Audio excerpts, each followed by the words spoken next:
There is a kind of silence that only exists inside a room full of paintings.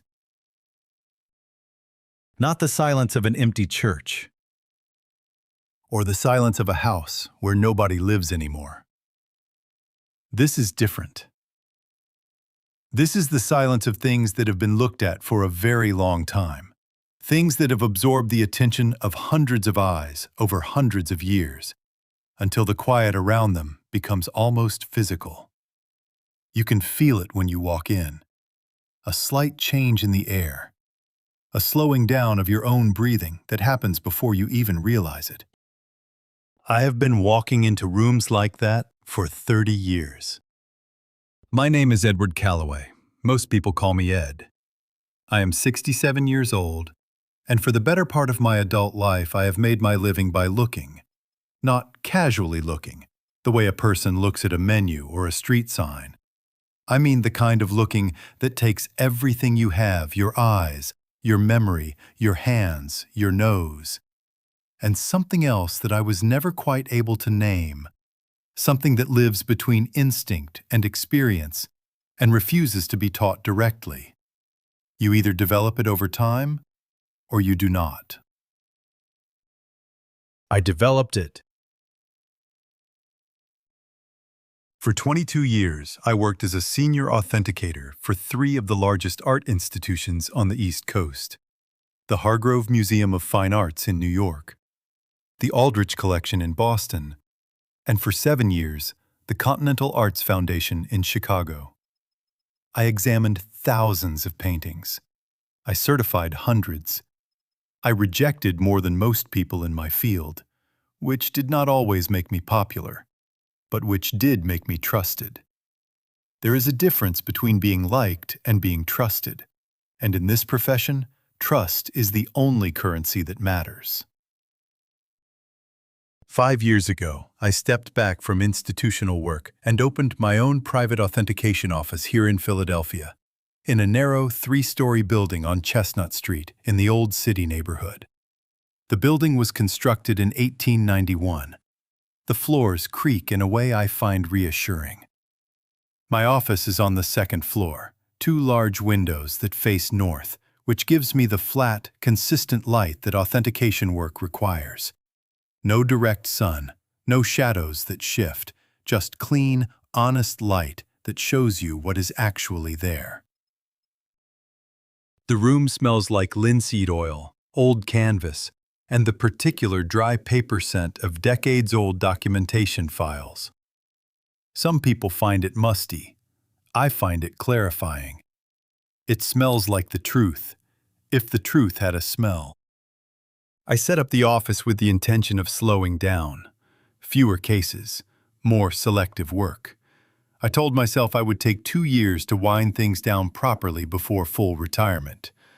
In practice, I have been saying that for 5 years, which tells you something about people who say they are slowing down. My wife, Catherine, died 5 years ago. Pancreatic cancer, which is the kind of illness that does not give you a great deal of time to prepare. We had 31 years together. No children, not by design exactly, but by the way life arranges itself sometimes. One decision at a time. Until one day you look up and realize that a particular door has quietly closed behind you. We had each other. We had the work. We had Sunday mornings with good coffee and bad television, and the kind of comfortable silence that takes decades to build. After she was gone, the office became more than a workplace. It became the place I went to feel like myself. I want to tell you about Julian before I tell you about the painting, because the painting, on its own, is just a crime story. With Julian, it is something else entirely. He came to me 11 years ago. He was 18 years old, and he walked into my office on a Tuesday afternoon without an appointment, carrying a cardboard tube under his arm and wearing a jacket that was slightly too large for him, the kind of jacket a young man wears when he is trying to look more serious than his age allows. My assistant at the time, a careful woman named Doris, had tried to send him away. He had apparently stood in the hallway and argued with her politely but persistently for 10 minutes before she finally knocked on my door and said, with the particular tone she reserved for situations she had already decided were my problem, that there was a young man outside who would not leave. I told her to send him in. He stood in the doorway for a moment before entering, which I noticed. Most people walk straight in. He stood there and looked at the room first. The paintings on the examination stands, the files on the shelves, the equipment on the central table. He took it in the way a person takes in a room they have been imagining for a long time and are now comparing to what they expected. Then he walked in, set the cardboard tube on my work table without asking permission, and said, "I found something I think you should look at." Not "hello," not "my name is," not "I was wondering if you might have a moment." Just, "I found something I think you should look at." I almost sent him away right then. I have a particular irritation with people who bypass the ordinary courtesies of human interaction because they believe their business is urgent enough to justify it. But something made me stay. Something in the directness of it, the lack of performance. He was not trying to impress me. He simply believed he had found something worth my attention and had come to show me. I gestured at the tube. He opened it and unrolled a small canvas onto my table, setting paperweights at the corners with a care that told me someone had taught him how to handle paintings. Or he had taught himself. The painting was approximately 14 by 18 inches. A landscape, dark greens and ochres, a low horizon, a pale sky. Unsigned, or apparently so. I looked at it for about 45 seconds. Then I looked at him. He said, "The varnish is period consistent, and the ground layer looks right. But the blue in the sky is wrong. It's too stable. That particular pigment stability wasn't achievable before the 1880s, and this is supposed to be mid-century." He was correct. I did not tell him that immediately. I asked him instead how he knew about pigment stability in mid-century European landscapes. He told me he had been reading everything he could find about authentication methodology for 2 years. He told me he had taught himself to read the technical literature, most of which exists only in German and French. He told me he was the son of a house painter from Trenton, New Jersey, that he had never been to college, and that he had been standing outside my building 3 times before today, working up the nerve to come in. I looked at him for a moment. Then I looked back at the painting. "Where did you find it?" I asked. "Estate sale in Burlington County," he said. $40. I picked up my loupe and examined the sky. He was right about the blue. I did not hire Julian that day. I did not have a position to offer. And even if I had, I would not have hired an 18-year-old with no formal training based on a single correct observation, however impressive. What I did was give him a list of 7 books and tell him to come back when he had read them. I expected that to be the end of it. He came back 6 weeks later. He had read all 7 books, and he had annotated them carefully, precise notes in the margins, written in a small, even hand. He sat across from my work table and answered every question I put to him without hesitation, and when he did not know an answer, he said so directly, rather than reaching for something plausible to fill the silence. That, more than anything, told me something useful about him. I began letting him observe my work. Not assist, observe. He would sit in the corner with a notebook and watch me examine a painting, and I would explain what I was doing and why, in the same way my own teacher had explained things to me 35 years before. He absorbed it the way dry ground absorbs water. completely, immediately, without waste. His name was Julian Mercer. He was the son of a man who spent his days painting walls and ceilings, and he had grown up in a house where the only pictures were calendar photographs and a framed print of a covered bridge that his mother had bought at a yard sale. He had no aesthetic inheritance, no family connections to the art world, no institutional pathway. What he had was an eye that seemed almost structurally different from other people's eyes, an eye that went directly to the thing that did not belong, the way a tongue goes directly to the place where a tooth has been lost. Over the following years, I taught him everything I knew. Not just the technical knowledge, the chemistry of pigments, the behavior of different canvas materials over time, the particular patterns of aging that distinguish genuine craquelure from manufactured distress, but the habit of mind that makes authentication possible. The practice of suspending what you want to be true long enough to see what is actually true. The discipline of uncertainty. The willingness to say, I don't know yet, when every professional instinct is screaming at you to reach a conclusion.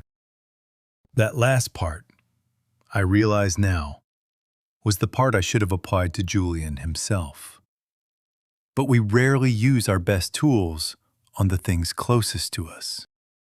He worked alongside me for 4 years before I felt confident enough to let him conduct preliminary assessments independently. By the time he was 24, he was one of the more capable young authenticators in the region. By 26, he had been consulted on 3 significant cases that attracted attention in the field. I watched all of this with the particular satisfaction of a teacher who sees a student exceed expectations, which is the closest thing to pride I know how to feel about another person's accomplishments. I should tell you about the loupe, my magnifying glass. It was given to me by my own teacher, a man named Gerald Foss. On the day I began my first professional position at the Hargrove Museum in New York. Gerald was 61 years old at the time, and had been authenticating paintings since before I was born. He pressed the loupe into my hand in the hallway outside the examination room, on my first morning, without ceremony. He said only, "The painting will always tell you the truth. Your job is to ask it the right questions." I carried that loupe for 30 years. It became something between a tool and a talisman, the object I reached for first when I sat down with a new painting.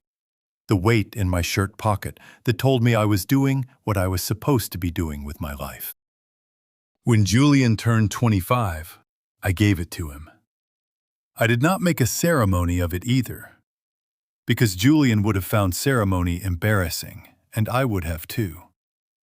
I simply set it on the table in front of him one Saturday morning and said it was time he had a proper loupe. He picked it up and turned it over in his hands, and he understood what it was. Because I had told him about Gerald Foss and about the morning it was given to me. He did not say, "Thank you," in an elaborate way.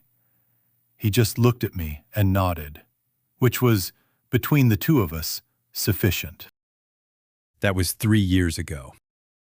I am telling you all of this because I want you to understand what was in the room on the morning he brought me the painting. Not just the two of us, not just 11 years of professional collaboration, but everything that the loupe represented.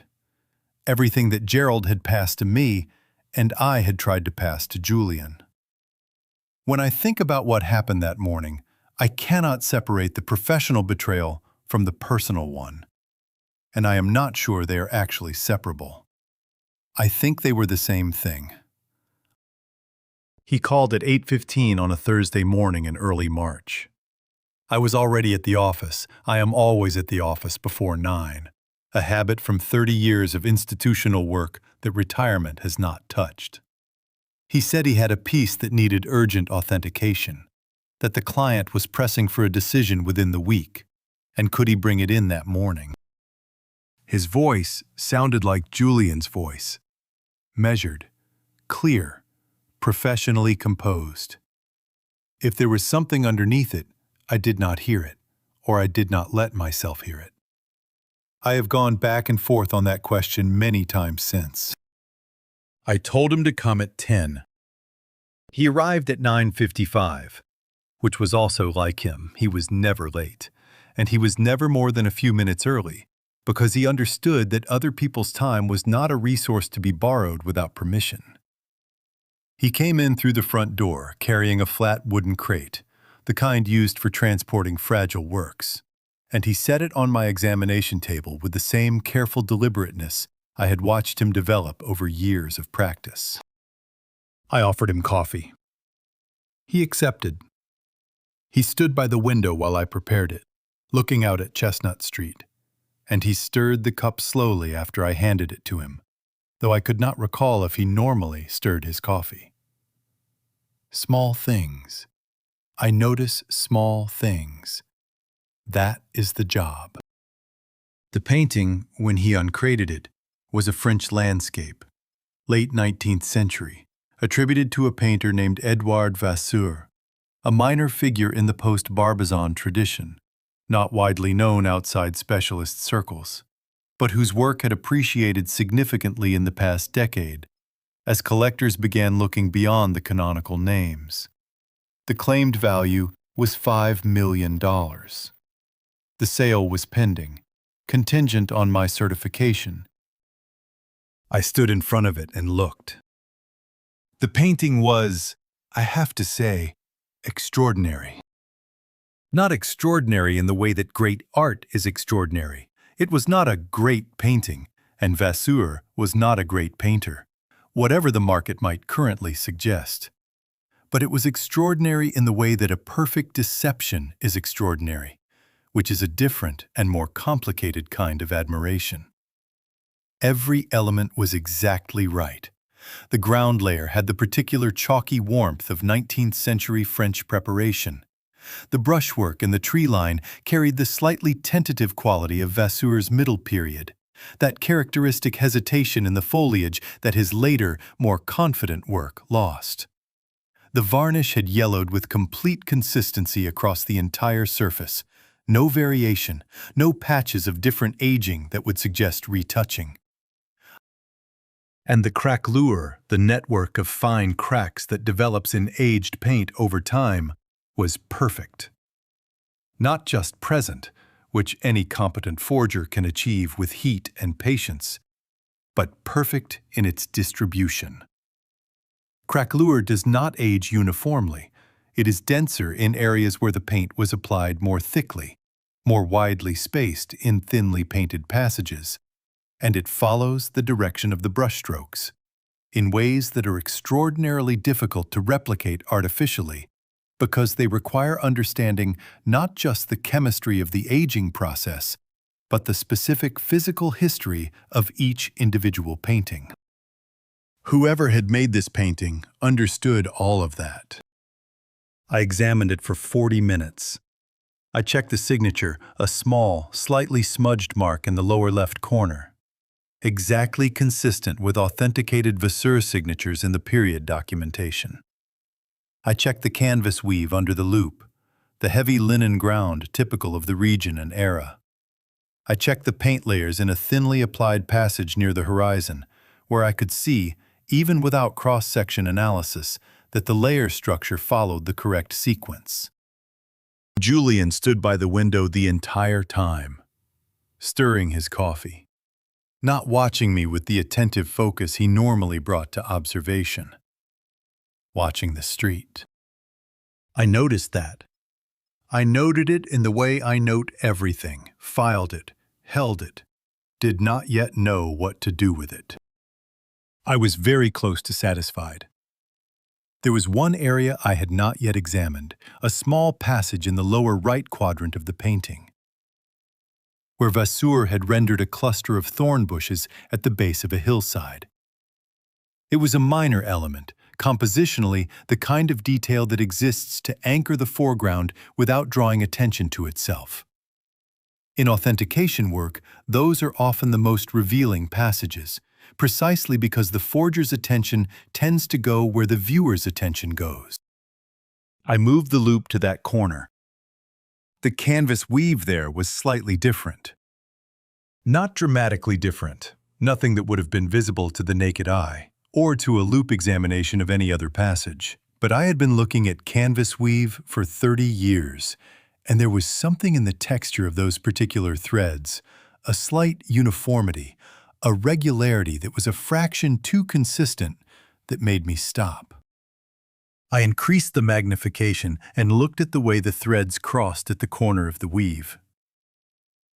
And there, in the interstice between two warp threads, I could see the end of a join, a splice in the canvas, invisible under paint and ground and varnish, executed with a technique that disguised the junction by mirroring the surrounding weave pattern so precisely that it would disappear under any normal examination.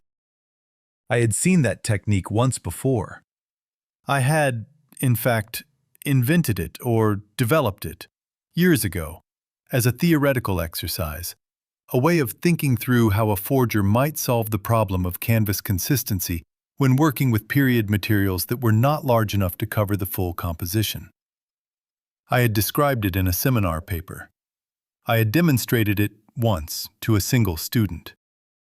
I straightened up slowly. Julian was still at the window. He had stopped stirring his coffee. The cup was held still in both hands now, and he was looking at the street with the fixed attention of a man who is not actually seeing anything outside. I set the loop down on the table. I did not pick up my pen. I looked at the painting for a moment longer, at the thorn bushes at the base of the hill, at the perfectly rendered complexity of their branches, at the craquelure that crossed them with such convincing naturalism. Then I looked at Julian. I thought about the loop I had given him 3 years ago. I thought about Gerald Foss pressing it into my hand in the hallway of the Hargrove Museum on a cold November morning. I thought about what Gerald had said. The painting will always tell you the truth. Your job is to ask it the right questions. I had asked it the right question. It had told me the truth. I said, "The painting is beautiful, Julian, but you forgot one thing. The indigo pigment in this shadow passage, that formulation wasn't available until the 1920s. Take it with you and don't come back." I had chosen a different technical detail to name aloud than the one I had actually found. A small thing. But I wanted him to know that I knew, without telling him exactly how much I knew. I wanted to keep something in reserve. I was not sure yet what I would do with it, but 30 years of authentication had taught me that information, once shared, cannot be unshared. He turned from the window. He looked at me with an expression that I have tried many times since to describe accurately. And the closest I can come is this. It was the expression of a man who has been preparing for a particular conversation for a long time, and has arrived at it to find that it is both exactly as he expected and completely unlike anything he could have imagined. He did not argue. He did not deny. He set his coffee cup down on the windowsill, walked to the examination table, and began replacing the painting in its crate with the same careful deliberateness he brought to everything. He was at the door when I said, without planning to, "How long?" He stopped. His back was to me. He said, very quietly, "A while." Then he left. I sat down in my examination chair. The room was very quiet. The north light came through the 2 large windows and fell across the empty examination table, across the faint rectangular impression in the felt where the crate had sat. I could still smell the painting linseed oil and old varnish and the particular chemical undertone of artificial aging. I sat there for a long time without moving. The silence in the room was different from the silence I had described at the beginning of this story. This was not the silence of things that had been looked at for a long time. This was the silence of something that had just ended, the particular quiet that comes after a door closes and you understand that this time it is not going to open again. I do not know how long I sat in that chair. The light through the north windows shifted the way it does in early March, when the sun is still low enough that even indirect light carries a faint change of angle across the morning hours. I watched the rectangle of brightness on the examination table move slowly to the left, crossing the felt surface inch by inch until it reached the edge and disappeared onto the floor. I watched it without intention. It was simply something to follow with the eyes when the mind was not yet ready to follow anything more demanding. Catherine used to say that I processed things slowly on the outside and too fast on the inside.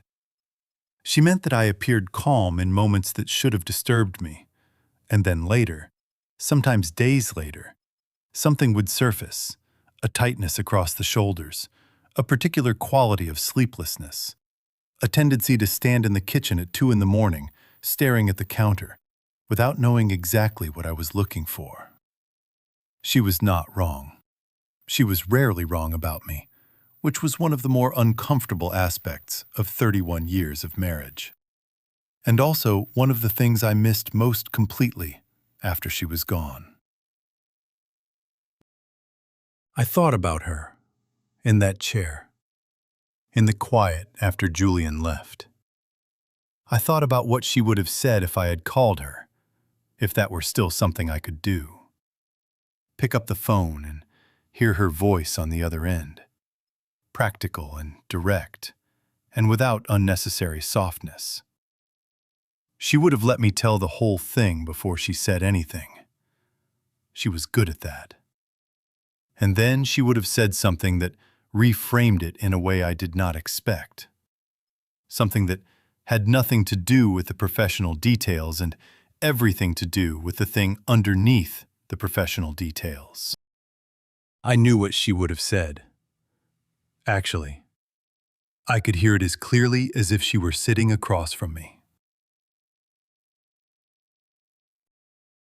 She would have said, "Ed, you already knew." And the worst part was that I was not entirely sure she would have been wrong.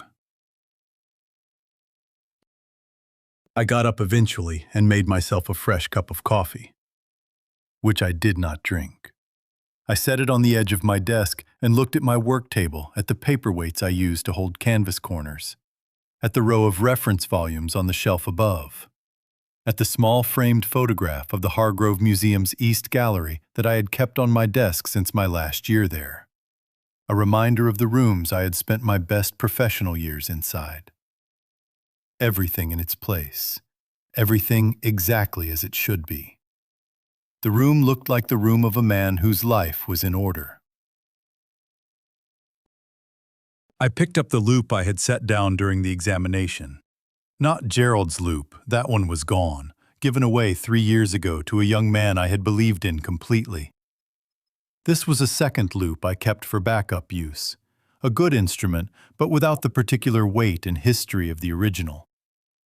I held it in my hand and thought about the morning I had given the other one to Julian.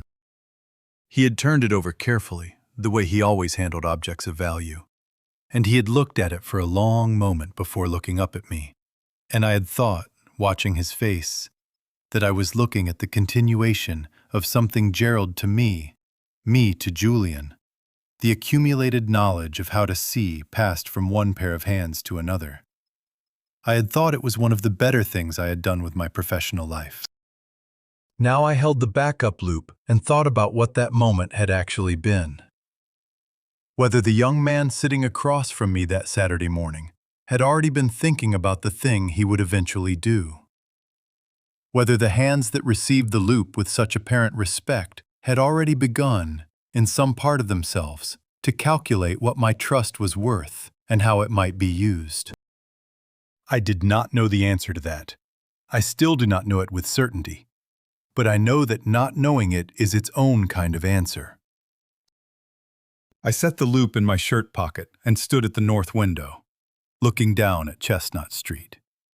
The morning foot traffic had thinned to the mid-morning quiet, a few people walking with purpose. A delivery truck double-parked halfway down the block. A woman sitting on a bench outside the coffee shop across the street with a paper cup and a phone. Ordinary Thursday morning. The world entirely indifferent to what had just happened in this room. Julian's coffee cup was still on the windowsill where he had left it. I picked it up and held it for a moment. It was cold. He had barely drunk any of it. I thought about that, about a man who accepts coffee as a social gesture, who stirs it at the window while waiting for the moment he has come to execute, who sets it down and walks away from it without finishing it. Because the coffee was never the point. I poured it down the small utility sink in the corner of the room and washed the cup and set it in the drying rack. Then I sat back down at my desk and opened the file I kept for pending authentications. Julian's case was the only active one. I looked at the documentation he had submitted in advance, the provenance papers, the exhibition history, the previous assessment letters. All of it very good. All of it, I now understood, very carefully constructed. The provenance traced back through 3 private collections to a Paris estate sale in 1962, with appropriate documentation at each transfer. Someone had spent considerable time building that paper trail, and they had done it with the same attention to detail that had gone into the painting itself. I closed the file. Outside. The delivery truck finished its business and pulled back into traffic. The woman on the bench across the street put her phone in her pocket and stood up and walked away. The ordinary morning continued without me. Somewhere across the city, Julian Mercer was carrying a $5 million forgery back to whoever had sent him here with it, and I was sitting in my office on Chestnut Street, in the quiet that follows the closing of a door, trying to figure out when exactly I had stopped seeing clearly, and whether the failure of vision had been a failure of skill or something far more deliberate. The light on the floor had moved again. It reached the leg of my desk and climbed it slowly, the way light does when the morning is passing, whether you are ready for it or not. I was 67 years old. I had spent 30 years learning to see, and somewhere in those 30 years, without noticing, I had learned also how to look away, how to not see the things that would cost me something I was not yet willing to pay. That is the thing about expertise.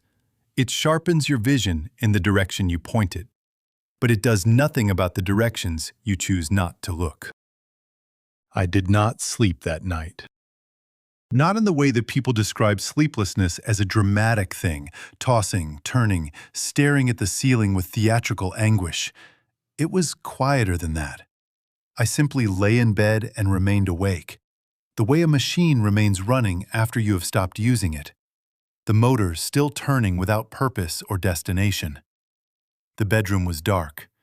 The house made its ordinary sounds, the settling of old wood, the faint movement of air through the heating vents, the occasional car passing on the street outside with its brief wash of light across the ceiling. I knew every sound in that house. Catherine and I had lived there for 23 years, and I had continued living there alone for 5 more. And by now, the sounds were as familiar as my own breathing, as unremarkable as the dark itself. I looked at the ceiling, and I began to do what I always do when I need to understand something. I went back to the beginning and worked forward, slowly, methodically. The way you examine a painting that has not yet told you what it is, not looking for one specific thing, but allowing your attention to move without forcing it, letting the details present themselves in their own order, trusting the process because the process is the only thing that does not lie. The beginning, in this case, was not the morning Julian had walked in with the crate. That was the ending of something, not the beginning. The beginning was further back, 2 years, maybe a little more, maybe considerably more. I had simply not been willing to start counting from there. Julian had called me on a Sunday afternoon in late autumn. I remember because the leaves had mostly fallen and the yard looked bare in the particular way it gets in November, stripped all the way down to its bones. He had called to tell me he was buying a car. Not to ask my opinion, which would not have been like him, just to mention it, the way you mention something you think a person might find mildly interesting. A used sedan, he said, a few years old, nothing extravagant. The car he arrived in 2 weeks later was not a used sedan. It was newer than what he had described, quieter, and it had the particular quality of something chosen carefully rather than acquired practically. The difference between a man who bought transportation and a man who bought the version of himself he wanted to project. I had noticed, and I had said nothing. At the time, I had filed it under the general category of young man doing better than expected. Julian had been building an independent practice alongside his work with me, and it was entirely reasonable to assume his income had grown. I had not asked for details because it was not my place to ask, and because, and this is the part I sat with in the dark, I had not wanted the answer to disturb the picture I was carrying of him. That is the word I keep returning to. Picture. I had a picture of Julian in my mind, built carefully over 11 years, and I had been tending to it the way a conservator tends to a fragile painting. Gentle maintenance, protective varnish, the kind of attentive care that keeps a thing looking exactly as it always has. I had been maintaining that picture with considerable dedication, and like any conservator who grows too attached to the work, I had somewhere along the way stopped asking whether the painting beneath the restoration was still what I believed it to be. I thought about the questions he had asked me across the past 2 years. Questions I had answered without stopping to examine why he was asking them. Once, over lunch at a restaurant near the office, he had asked about chain of custody documentation for private sales specifically, what the minimum requirements were for an authentication certification to hold legal weight in a cross-border transaction. I had explained it thoroughly, because explaining things thoroughly was one of the ways I had always expressed care. I had not asked him what had prompted the question. Another time, in passing, he had mentioned a collector. He had used the word associate, which I remembered now with a clarity that seemed almost pointed, as though the word had been waiting in storage for me to retrieve it at the right moment. A man interested in acquiring European works outside the major auction channels, said in the tone you use for unremarkable information. I had registered it and moved on, the way you move past a detail in a painting that does not yet seem significant. I lay in the dark and assembled these things one at a time, the way I would assemble observations before forming a conclusion. And the conclusion that assembled itself in the quiet of that bedroom did not arrive as a shock. That was the part that disturbed me most. It arrived with the quiet, tired recognition of something I had already known in some unacknowledged room of myself, and had chosen, again and again, not to let into the main hall. Julian had been building toward this for at least 2 years, and I had provided him across those years with everything he required: the technical knowledge, the methodological precision, the professional infrastructure, and finally, the specific canvas joining technique that had appeared in the corner of that forgery like a set of fingerprints I had inadvertently pressed there myself. I had not just taught him the craft. I had taught him exactly how to deceive me. That thought stayed in the room with me for a long time. The ceiling offered nothing in response. The house settled around me with its customary indifference. Sometime around 3 in the morning, I gave up the pretense of lying still and went downstairs to the kitchen. I did not turn on the overhead light. I stood at the counter in the dim glow from the range hood and drank a glass of water and looked at the kitchen the way you look at things in the middle of the night, when familiarity softens into something almost hallucinatory, and the objects around you seem to carry more weight than they do in daylight. Catherine's coffee mug was on the shelf above the machine. It had been there for 5 years, and I had never moved it. A plain white mug with a small chip on the handle that she had always intended to replace, and never did. I had stopped seeing it the way you stop seeing anything that has been in the same place long enough. It had simply become part of the room, part of the morning, part of the shape of a life that no longer existed in the form I had known it. But I saw it that night. I stood in the half-dark and looked at it, and thought about what she would have said if I could have called her, if that were still something I could do. She would have listened to all of it without interrupting, which was her particular gift, the patience to let a person finish before she responded, so that when she did respond, she was answering what had actually been said, rather than what she had been preparing to say while the other person was still talking. And then she would have said, in the direct and undecorated way she had of reaching the center of a thing, "Ed, you already knew."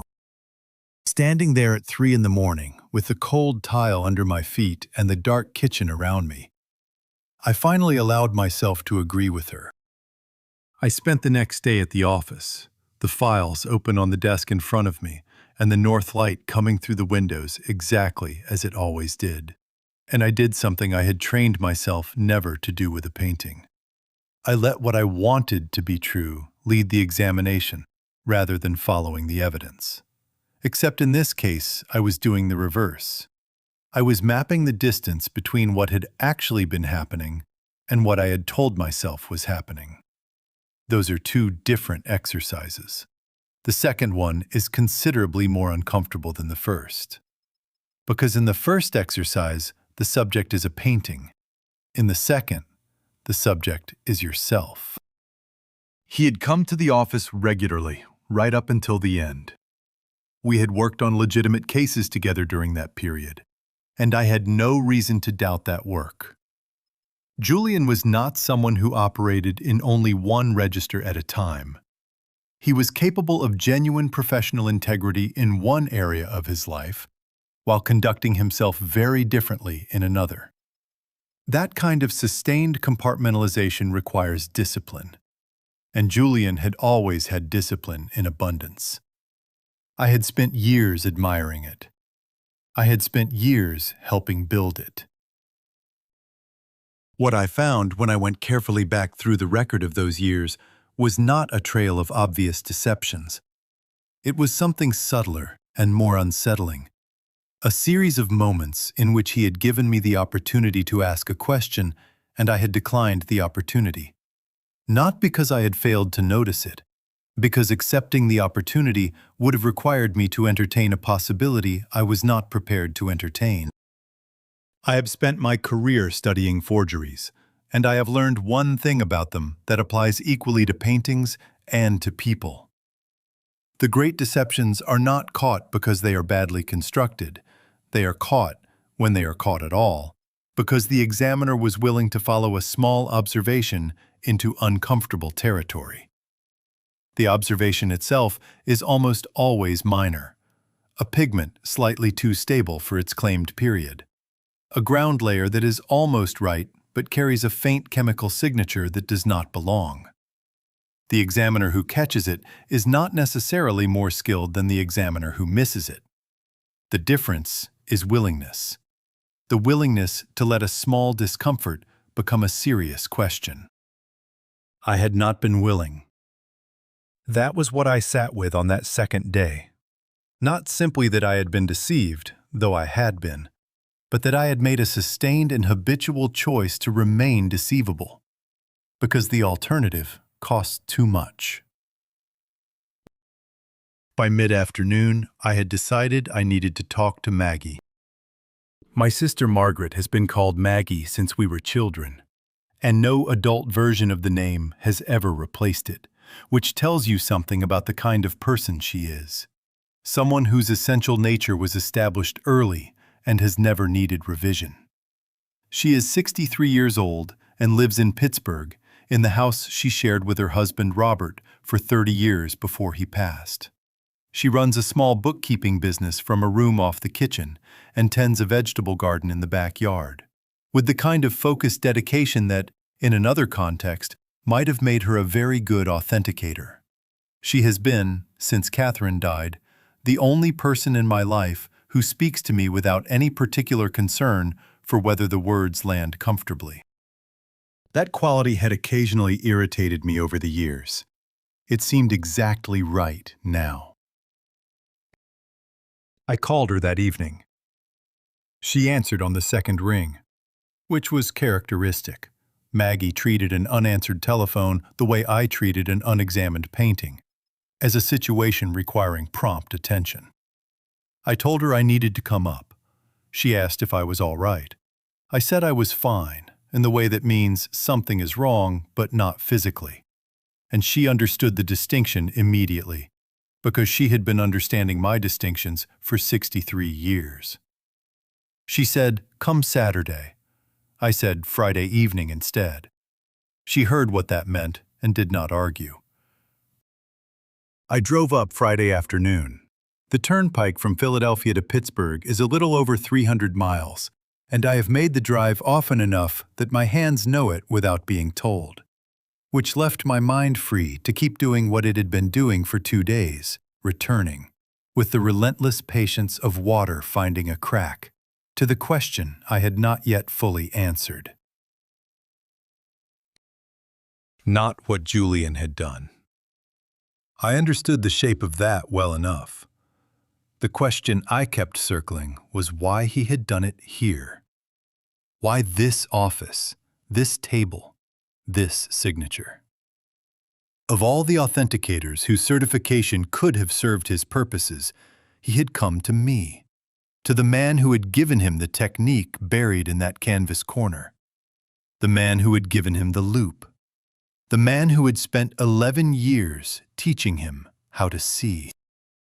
The hills went past in the fading afternoon light. The answer I kept approaching and then pulling back from was beginning to feel less like a professional question and more like a personal one. Less about opportunity and more about something that lived in the space between us that neither of us had ever directly named. I pulled into Maggie's driveway as the last light was going out of the sky over Pittsburgh. The porch light was on. Through the kitchen window, I could see the warm yellow glow and the movement of her figure inside. And I sat in the car for a moment before going in. The way I sometimes sit before beginning an examination, not hesitating exactly, but gathering. She had made soup. She always made soup when something was wrong, which I had understood since childhood to be her particular language of care, the comfort she offered through action when words had not yet found their shape.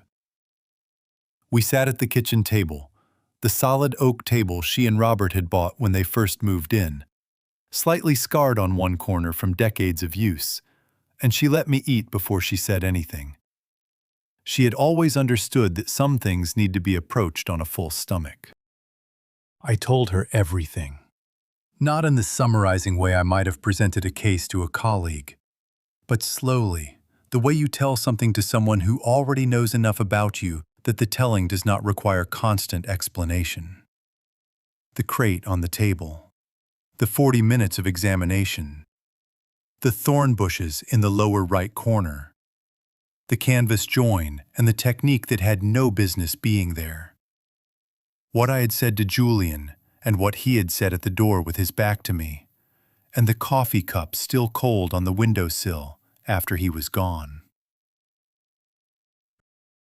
Maggie listened with the complete stillness she brought to everything important, hands around her cup, eyes on me, not performing attention, but simply giving it.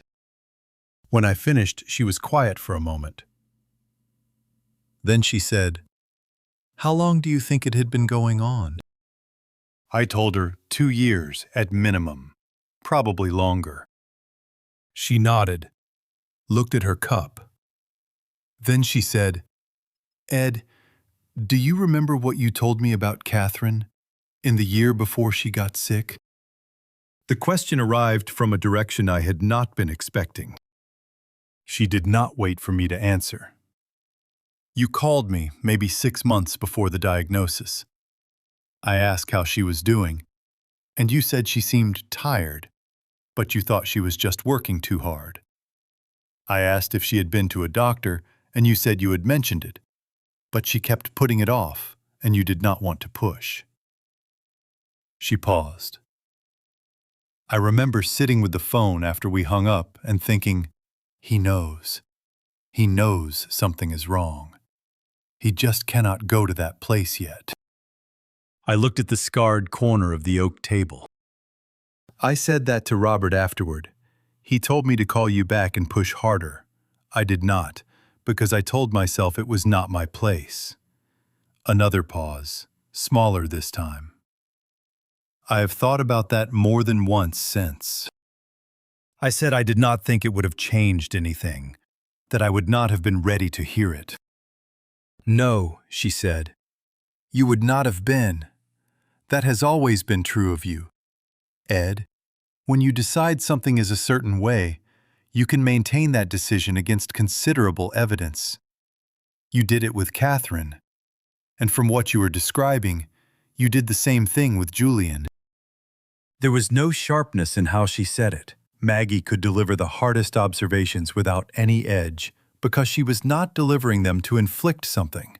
She was delivering them because she believed that accurate things needed to be said, and that saying them to someone was a form of respect. I told her I had been drawing the same parallel myself for 2 days. She said, "I am not saying you were foolish. I am saying you needed Julian to be what you had decided he was. After Catherine died, you needed one person in your life who was fixed. One relationship you did not have to examine. And I think you chose not to examine him, because if you had, and if you had found something wrong, you would have had to admit that the most solid thing you had built in 5 years of being alone might not have been what you thought it was." The kitchen was quiet around us. The soup pot was still warm on the stove, and the smell of it was in the room. Bay leaf and broth, and the particular warmth of a kitchen that has absorbed decades of use. Outside, the March wind was moving through the bare trees, and the porch light made a small yellow pool on the brick walkway below. I sat with what she had said. I thought about Catherine's mug on the shelf at home. I thought about all the things I kept exactly in place, year after year, because the act of moving them would require acknowledging what it meant that the person who had placed them there was not coming back. After a while, Maggie said, more gently, "What are you going to do?" I told her I did not know yet, that I needed to understand more before I decided anything. I needed to know how far it went, whether this was the first time or whether there had been others. Who else was involved? I needed the complete picture before I could decide what to do with any piece of it. She refilled my coffee without asking. Then she said, "You know what Robert used to say about you?" I said I did not. He said you were the most honest man he had ever met, about everything except yourself. I drove home on Saturday afternoon, carrying that with me, the way you carry something that is both a burden and, in some way you cannot yet explain, a relief. The same hills, the same road, the same 300 miles. But I was in a different position relative to all of it that I had been on the drive up. Maggie's words had not resolved anything. They were not that kind of words. But they had moved something from one place to another inside me. From the uncertain, uncomfortable region of things I was still negotiating with myself, into the cleaner, colder territory of things I had simply accepted as true. I did not like what was true. But I had spent 30 years insisting that the truth of a painting mattered, regardless of whether it was convenient. And it seemed dishonest to apply a different standard to myself. I had needed Julian to be a particular person. And so I had looked at him through that need, instead of through the honest light I pointed at everything else. That was over now. I got back to Philadelphia around 4 in the afternoon and went directly to the office. I turned on the examination lights, sat at the desk, opened the laptop, and began to reconstruct what could be reconstructed, methodically, without sentiment, the way I would approach any examination that required a complete and accurate account. The first thing I examined was the provenance documentation Julian had submitted for the Vasseur. I had closed that file 2 days earlier without reading it carefully, because at the time I had not wanted to see how good it was. Now I read every page with full attention. It was good. A clear ownership chain from a Paris estate sale in 1962 through 3 private collections to a family trust in Connecticut. Period-appropriate paperwork at each transfer. Estate inventories, sale contracts, insurance appraisals. The documents looked right, but not entirely right. Across the full run of documentation, I found 3 inconsistencies, small enough to pass any ordinary review. A French postal code format not yet in use in 1962.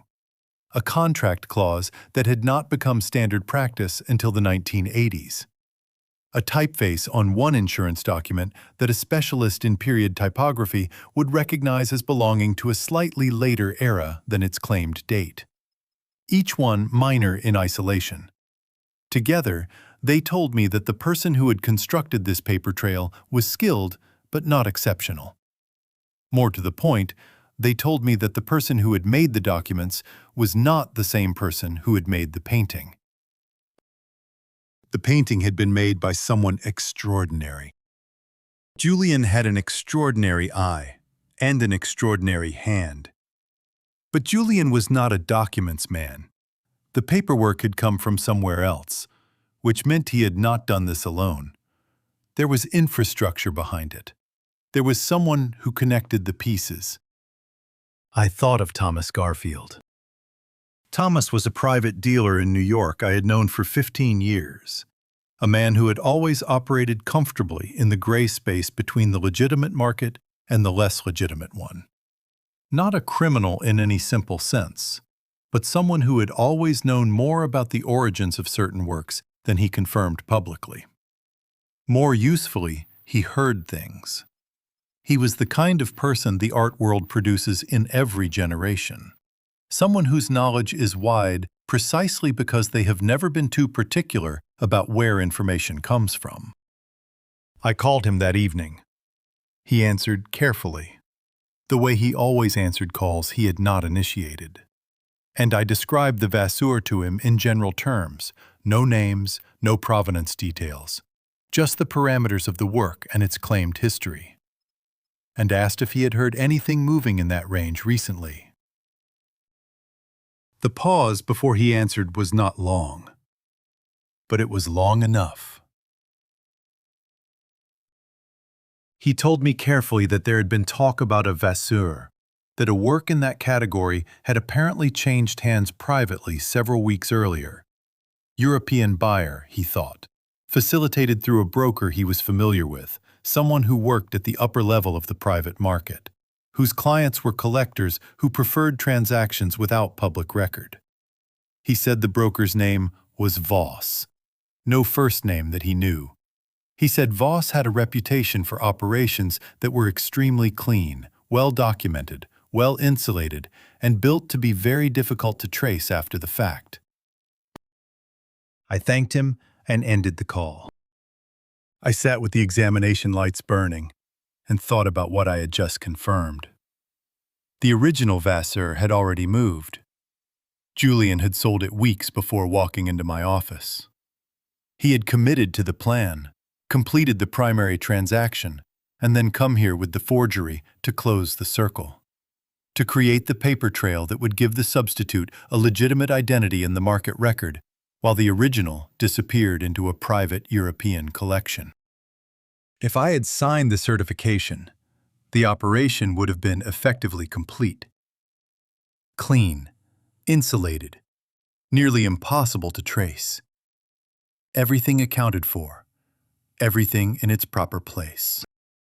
He had come here after the point of no return, not wavering, not testing the idea.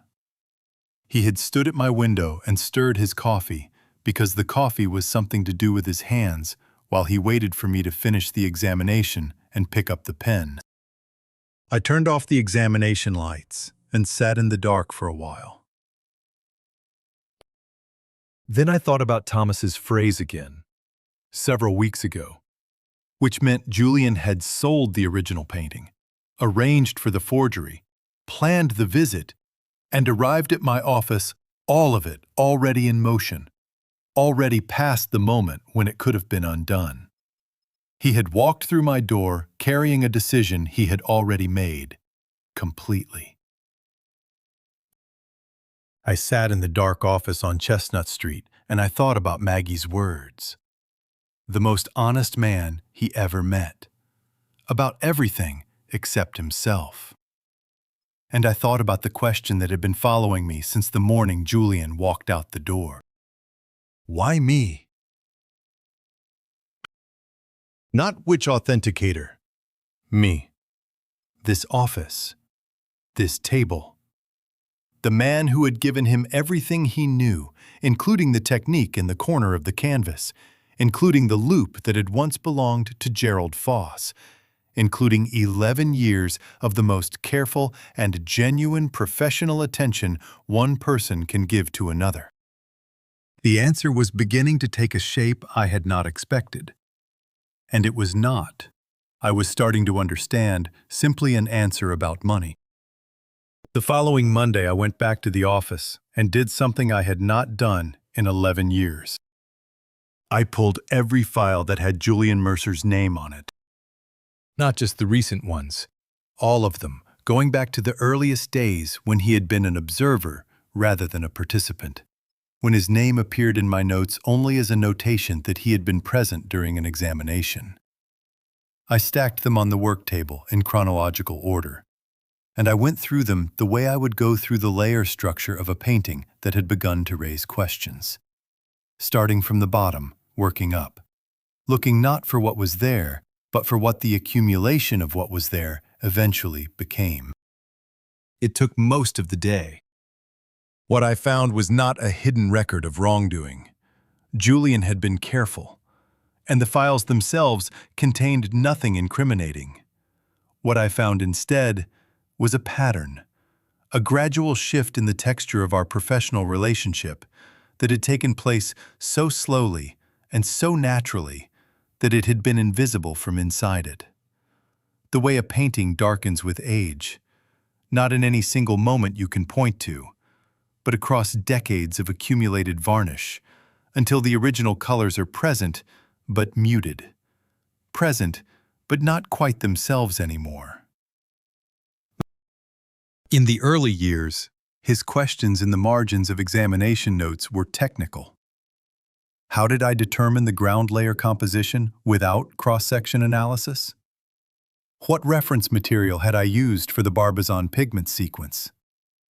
Why had I chosen to examine the signature last rather than first? The questions of a student who was genuinely trying to understand the methodology, who wanted not just the conclusions, but the reasoning behind them. Somewhere around the 4th or 5th year, the questions changed character almost imperceptibly. They became more contextual, more interested in the procedural and legal dimensions of authentication rather than the technical ones. How did certification interact with insurance valuation? What happened to a certification if the work was subsequently disputed? What were the professional obligations of an authenticator who discovered after the fact that a certified work had been misrepresented by the seller rather than the authentication itself?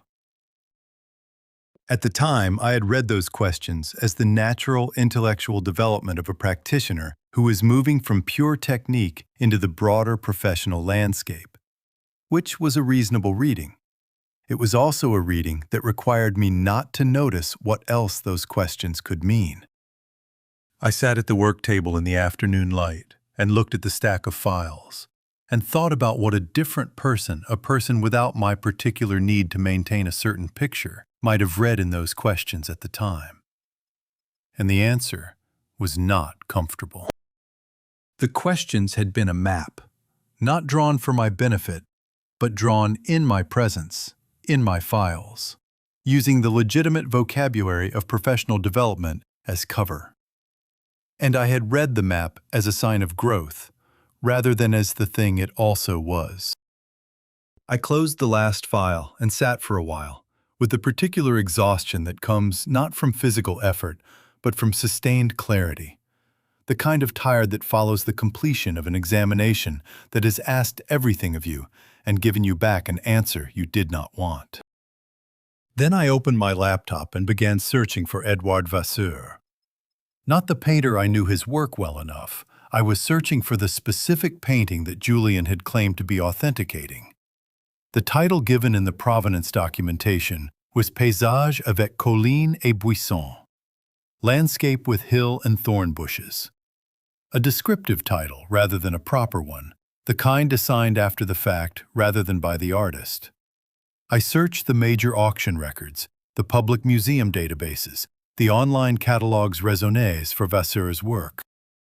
The painting did not appear in any public record. That was not surprising in itself.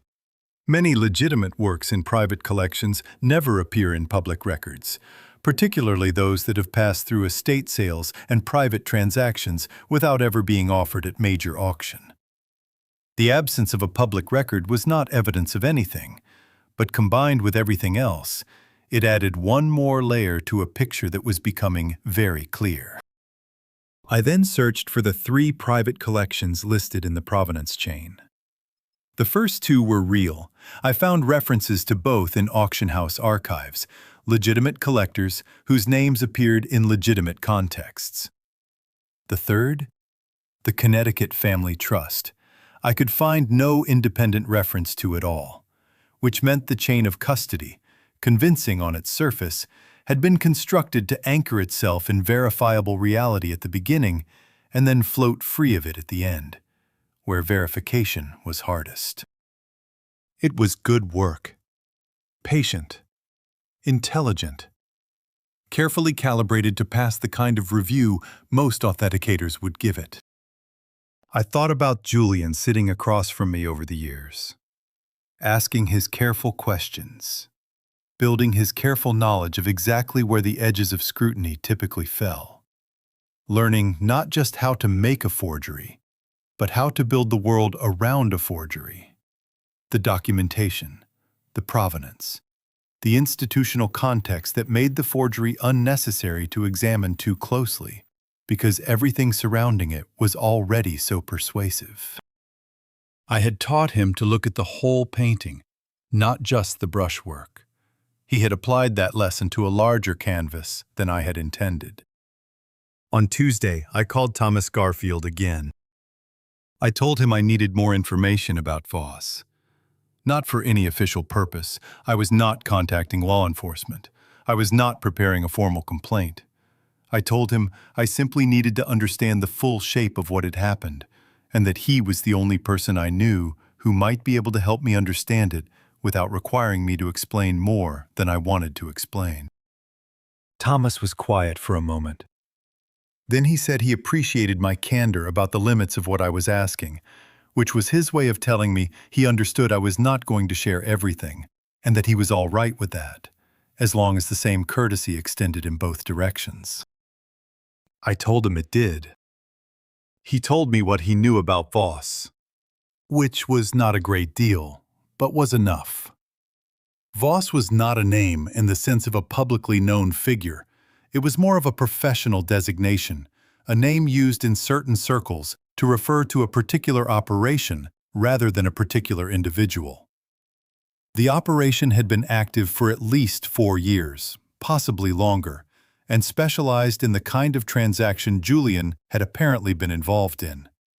The quiet movement of significant works from legitimate collections into private hands, accompanied by replacement works that were introduced into the legitimate market with clean documentation.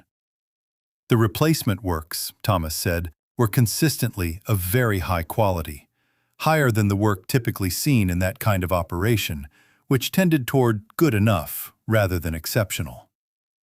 Whoever was making them had unusual technical ability, unusual enough that it had been noted, and noted with something close to professional admiration, even by people who understood exactly what they were looking at. I sat with that for a moment. Then I asked Thomas how long this operation had been active, in any work connected to my professional circle, meaning Philadelphia, the Northeast Corridor, the institutional networks I had been part of for 30 years. Another pause. Longer this time. He said he thought the connection to my professional circle was more direct than I might be assuming. He said that some of the works that had passed through this operation over the past 3 years had carried documentation that referenced my office, not my signature, but my name, in the contextual way that an authenticator's name sometimes appears in provenance records as a point of professional reference.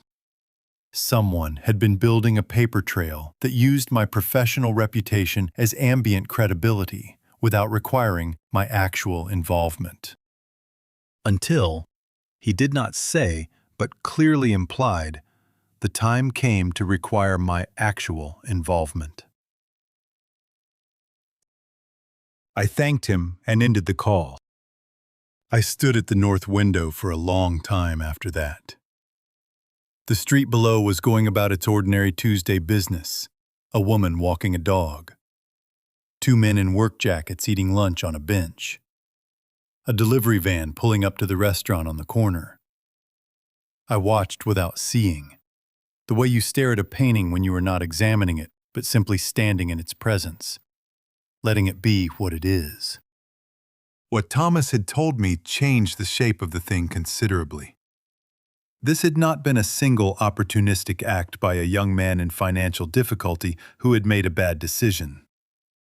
This had been a sustained operation, running for years, in which my professional name and reputation had been used carefully, deliberately, without my knowledge, as a supporting element of the infrastructure. I had been part of the architecture of this deception, without ever having signed a single document or spoken a single word in its service. And then, at the end, Julian had come to make the final piece complete. The question I had been turning over, why me? Why here? Why this painting at this moment, was beginning to resolve into an answer that had 2 parts. The first part was operational. My certification would have been the final layer of legitimacy on a structure that had been building for years. My name was already in the documentation. My signature would have closed the circle. The second part was something else entirely. I went back to my desk and sat down and thought about Julian at 18, standing in the doorway of this office and looking at the room before he entered. I thought about all the years between that moment and the morning he had stood at my window stirring his coffee. I thought about what it meant that he had chosen, of all the ways to close this particular operation, to close it here, to bring it to me. There were other authenticators whose signatures would have served the purpose. There were people in this field whose certifications carried comparable weight to mine, and who would have been less likely than I was to examine the thorn bushes in the lower right corner with the particular attention I gave to minor details in foreground passages. Bringing the forgery to me had actually been the riskier choice, professionally speaking. I was the person most likely to catch it, not least because I was the person whose technique had been used to make it. Which meant the decision to bring it here had not been purely operational. I found the letter on a Wednesday evening, and I want to be precise about the word found because it was not a discovery in the dramatic sense. No breaking of seals, no hidden compartment, no moment of cinematic revelation. It was Thomas Garfield again, calling me back with something he had remembered after our Tuesday conversation. Something he had set aside as possibly irrelevant, and then decided I should know about regardless. He had come across a document some months earlier in the course of a transaction that had subsequently fallen through, a transaction involving works that, he now realized, may have been connected to the same operation we had been discussing. Among the materials he had been given to review was a letter, a copy of a letter, he said, not the original. He did not know how the copy had come to be in the materials he had reviewed, and the transaction had dissolved before he had occasion to ask. He had kept it because something about it had struck him as significant at the time, though he had not known why until now. He read me the relevant portions over the phone. The letter was addressed to someone referred to only as V, which I took to be Voss, or the operation that used that name. It was written in the careful, precise language Julian used for professional correspondence, and it laid out the operational details of what he was proposing. The substitution of the Vasseur, the documentation chain, the certification he intended to obtain. It described the timeline and the expected value of the completed transaction. And then there was a passage that Thomas read slowly, because he understood, I think, that I would need to hear it more than once. Julian had written, "He will sign. He has always trusted me without reservation, because trusting me without reservation is what he requires. He has no one else. His wife is gone. He has made me into something that fills a space in his life that I was never actually occupying. When he looks at me, he sees the thing he built, not the person who was built. He will sign because not signing would require him to see me clearly, and seeing me clearly would cost him the one relationship he has decided he cannot afford to lose." Thomas stopped reading. The line was open between us for a moment without either of us speaking. Then Thomas said, quietly, that he thought I should know that the letter had been written approximately 18 months ago, which meant Julian had understood the full psychology of what he was doing, had understood it clearly enough to articulate it in writing for at least a year and a half before he walked through my door. I thanked Thomas. I ended the call. I set the phone on the desk and sat in the examination room with the lights burning and the street noise coming faintly through the old windows. And I read back through what I had just heard in my own memory. The way you read a document when you need to be certain you have understood every word. He will sign, because not signing would require him to see me clearly, and seeing me clearly would cost him the one relationship he has decided he cannot afford to lose. I had been read, in other words, the way I read a painting. Examined, the layers identified, the weakness in the ground layer located and noted, and the examination had concluded that the weakness was sufficient to rely upon. I want to tell you what I felt in that moment, because I think it is important to be honest about it. I did not feel the thing you might expect, the clean, clarifying anger of betrayal, finally confirmed and fully understood. What I felt was considerably more complicated than that, and considerably less comfortable. I felt, underneath everything else, a faint and unwelcome recognition. Because Julian had not been wrong, not entirely. He had read me with the accuracy of someone who had spent 11 years studying the subject. And what he had read was true. I had made him into something. I had looked at him and seen a continuation of myself. A carrying forward of everything Gerald Foss had given me and everything I had spent a career building. I had needed him to occupy a particular place in the story I was telling myself about my own life. And I had held him in that place with the same determined maintenance I applied to Catherine's mug on the kitchen shelf. He had known that, and he had used it. The fact that he had used it did not make his reading of me inaccurate. And that was the part that sat in the room with me the longest, not the betrayal itself, but the accuracy of the instrument that had enabled it. He had seen me clearly. I had not seen him at all. I sat in the office until the examination lights began to feel oppressive, and the street outside had gone quiet, with the particular quiet of a city evening settling into night. Then I got up and put on my coat and turned off the lights, and stood for a moment in the dark office before opening the door. I knew what I was going to do. I had known, I think, since the moment Thomas finished reading the letter. Not because the decision was simple, but because it was the only decision that was honest, and I had spent too many years insisting on honesty to abandon it now, at the end, when it cost the most. I was going to call Julian. I did not call him that night. I went home and made dinner and sat at the kitchen table and ate without tasting what I had made, which was a habit from the years after Catherine died that I thought I had left behind, but apparently had not. I washed the dishes and stood at the window over the sink and looked at the backyard in the dark, the bare March yard. The outline of the garden bed Catherine had planted and I had maintained without changing, keeping it exactly as she had left it. The way I kept everything exactly as she had left it. I thought about Julian's letter, about the phrase that kept returning. He has made me into something that fills a space in his life that I was never actually occupying.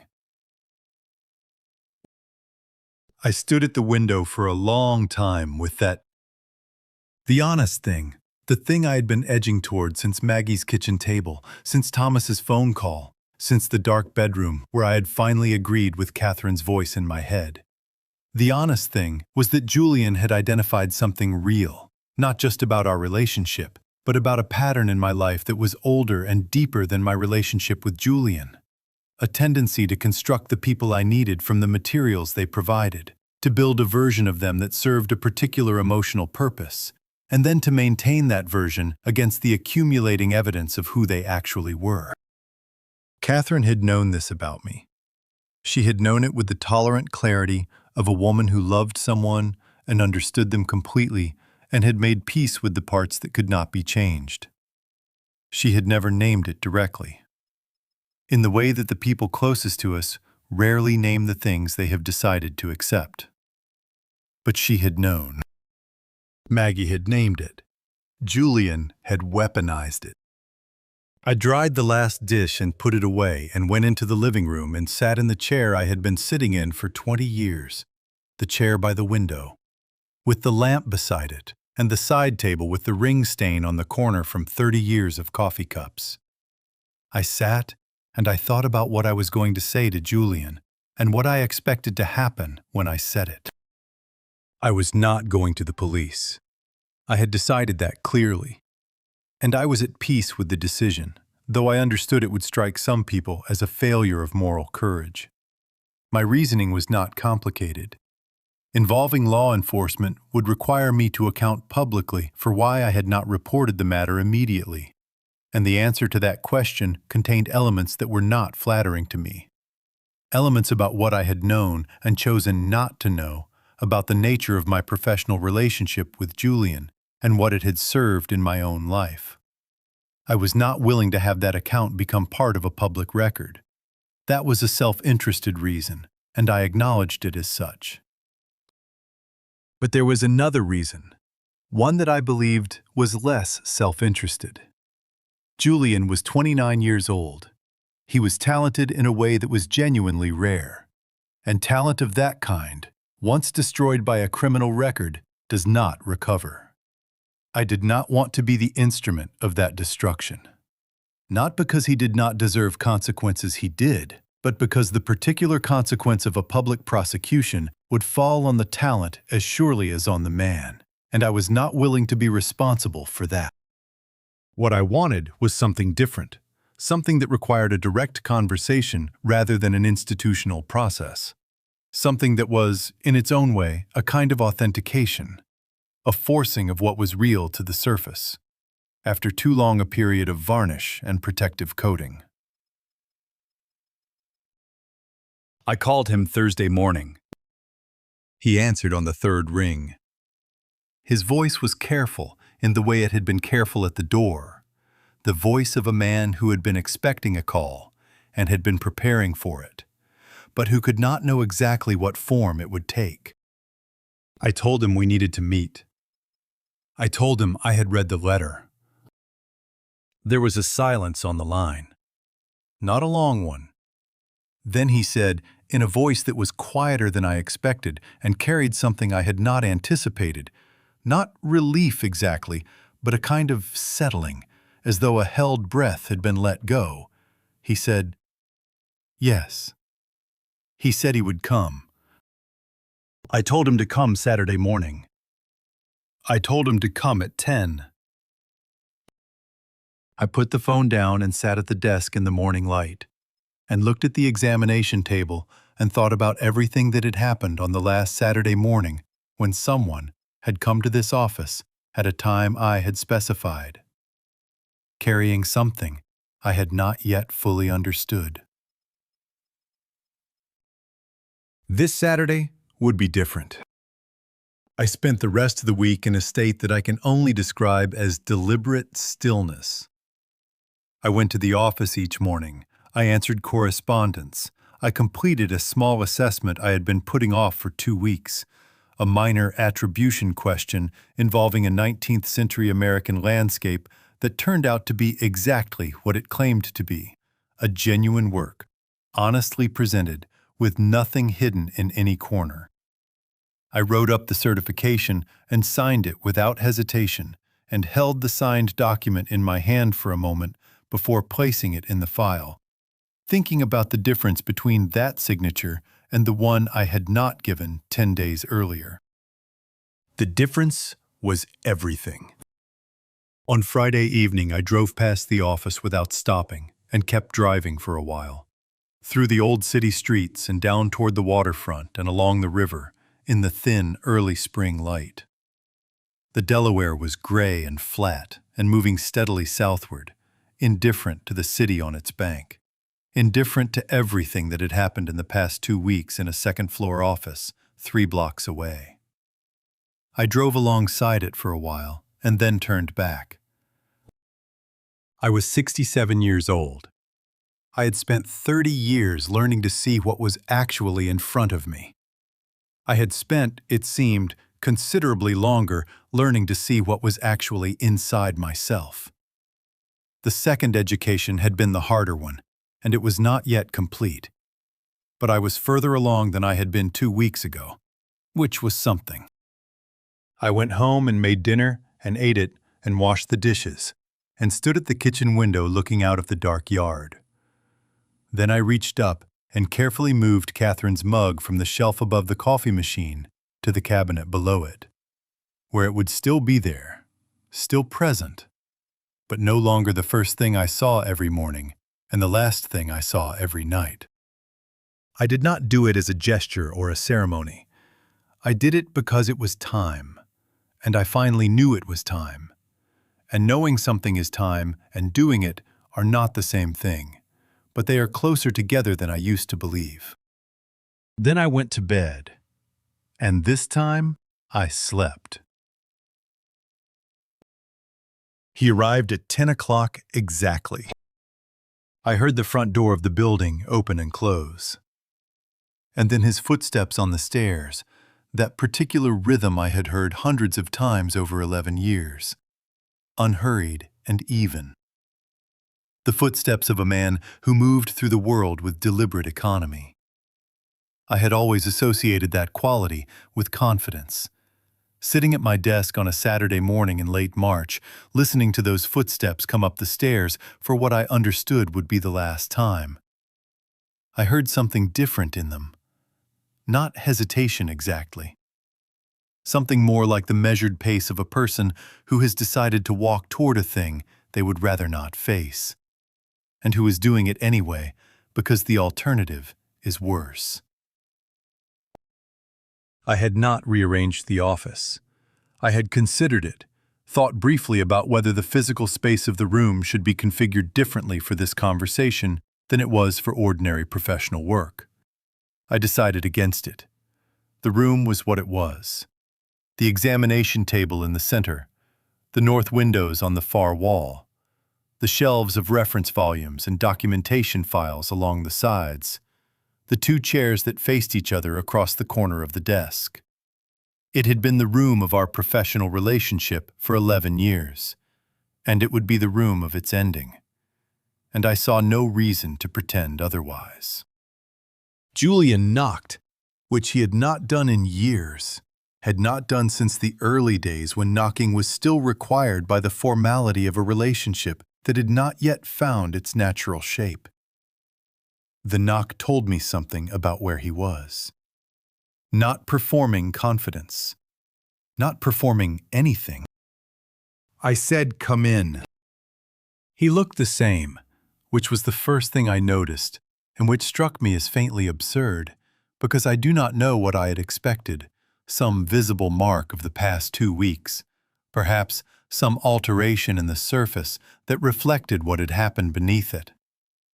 But he looked exactly as he always had, composed, neatly dressed, the particular attentiveness in his posture that had been one of the first things I had noticed about him when he was 18 years old and standing in this same doorway, looking at the room before he entered. He was looking at the room the same way now, as though comparing it to something he had been holding in memory.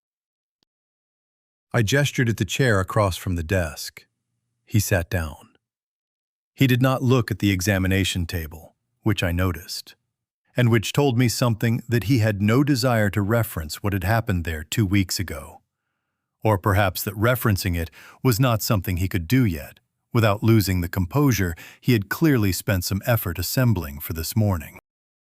I did not begin with the letter. I had decided, at some point during the quiet week between Thursday's phone call and this Saturday morning, that I did not want to begin with the most devastating thing I had. Not because I was trying to protect him, but because I was trying to understand him. And understanding requires a different approach than confrontation. I had spent 30 years confronting forgeries.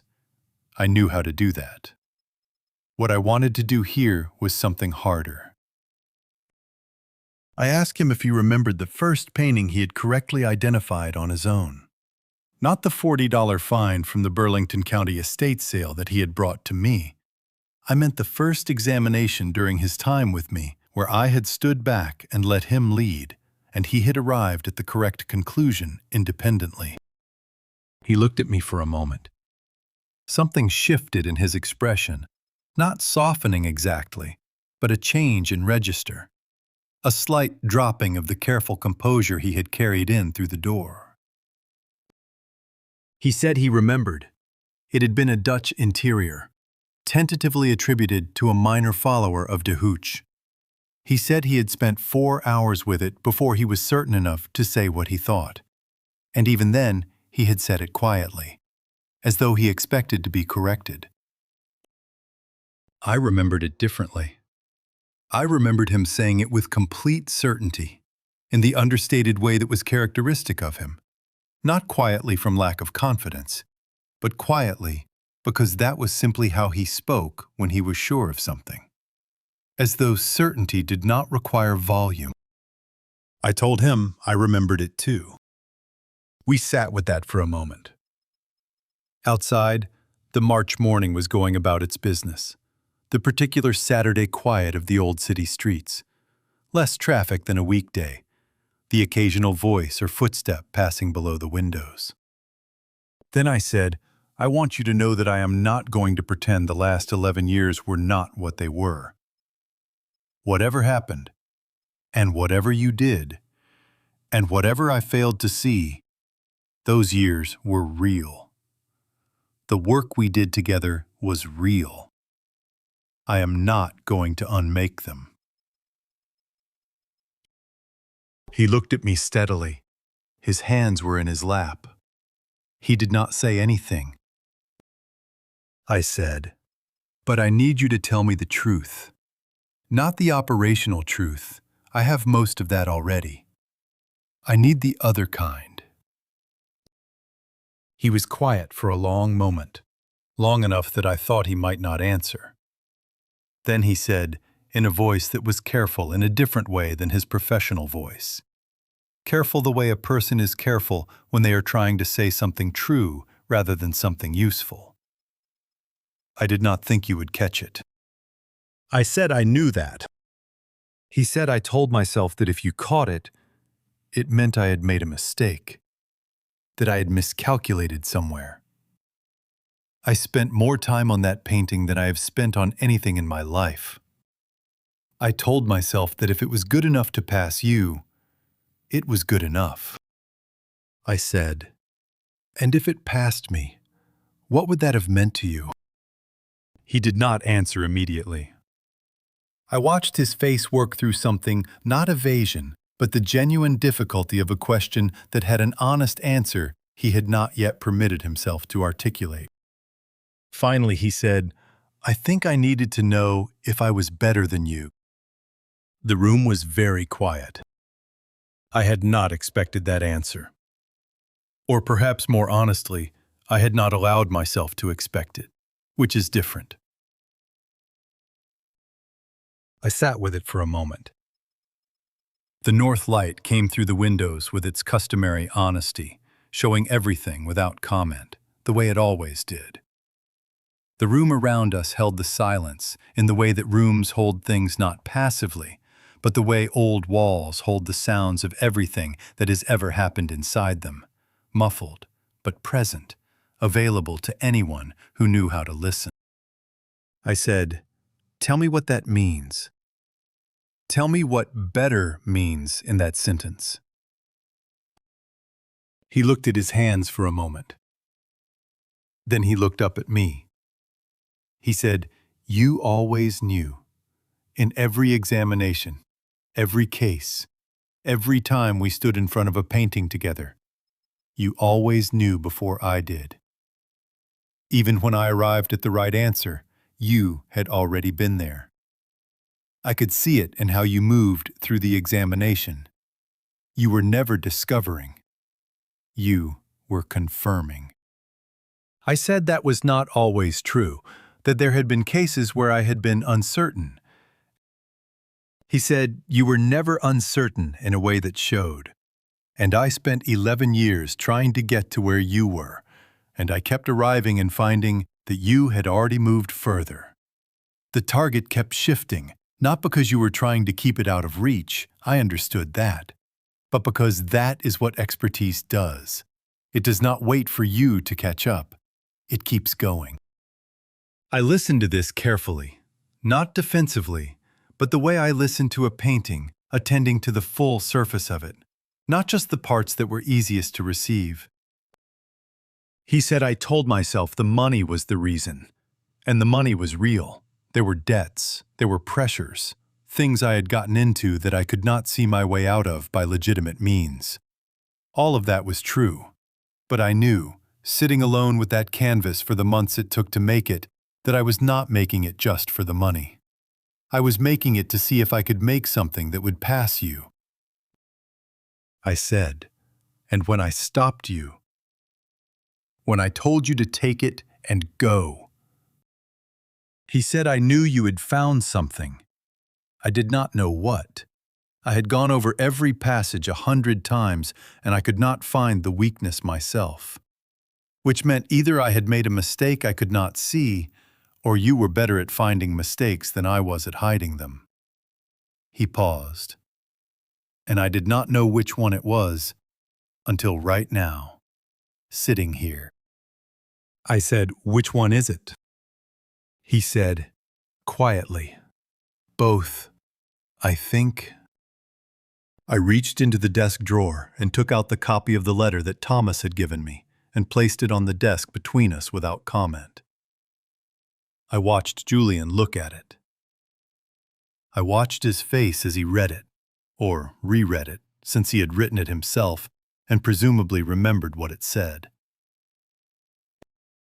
When he looked up, his expression had changed. Not crumbled. Julian was not someone who crumbled. But something had gone out of it, the last layer of professional composure, perhaps.